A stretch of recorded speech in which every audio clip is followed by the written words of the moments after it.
military service and what you... Oh, sure. Yeah, I enlisted in the Marines. Now, back in, let's see, what year was that? 53, January 53. Back then, you were obligated to military duty or obligated to be eligible for draft. And so it was kind of hard to make any long-term plans when you had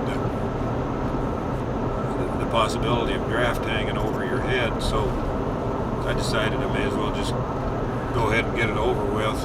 And since I'd had a reckless driving ticket a couple of years before that, I ran into a little problem with the Navy and the Air Force. Might be interested in me, but they'd have to get a clearance first. The Marine Corps were open and willing, so I and several other of us together at that time, we wound up having about a half a dozen of us from Malcolm Grinnell area joined the Marine Corps all at the same time. And in January of 53, then we headed off to San Diego on a train to go into boot camp. Boot camp lasted a few months, and then there was another month up at Camp Pendleton that was, or not Pendleton, I'm sorry, Oceanside. And I don't remember the name of the base, but it was at Oceanside, California. And we spent another month up there, and then I was fortunate enough to get into radio operator school, which was just the ability to read code quicker than some of the others. And so then it was back to San Diego, and I got I was about, I think, maybe a 4-month school in San Diego on this radio code.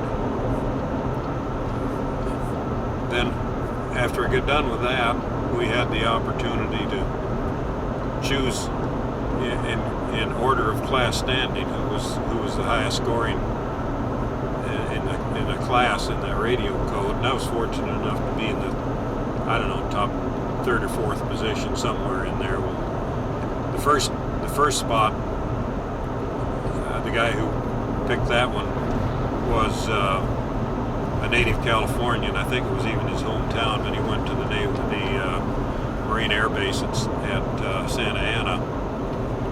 And then after that, there were several of us that had a choice between a ship on at Norfolk, Virginia, a ship that carried a 3-star or 2-star admiral. It was a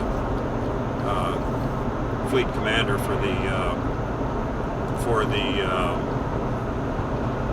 Atlantic area, and there's a few more that went to San Francisco area as a fleet commander for the Pacific, and I chose the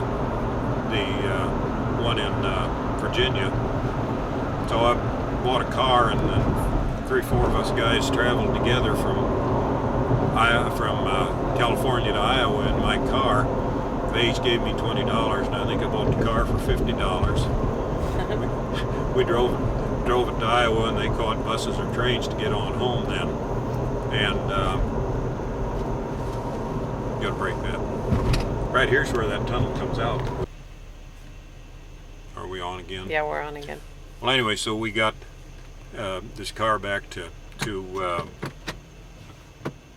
Iowa, and then the other guys grabbed their bus ride or train ride, whatever, on to Pennsylvania and Minnesota. And then while I was home on that leave, I gained a few extra days of leave by traveling by car, besides saving some money because I didn't pay much for the car, and the guys didn't have to pay for the gas on the way home, so it was a pretty good deal.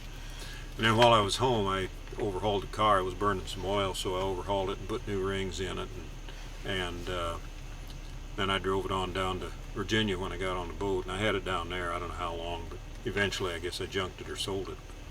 So anyway, then I was on this ship in Virginia, and it had an admiral on there, and his family home was in Norfolk, so we never went anywhere much, except in the winter we'd go down to Caribbean cruise for a while, and in the summer we'd go up to Rhode Island for a few days, and that was about the extent of our travels. Fortunately, by that time they were not shooting at each other in Korea anymore, so they didn't have any big reason for us to be over there.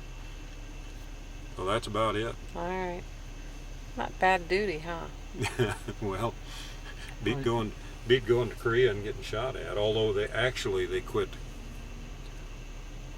shooting at each other over there before I got into this onto this ship. But they finally declared a truce, so maybe they weren't shooting. But I didn't miss not going to Korea. Yeah. Used to what?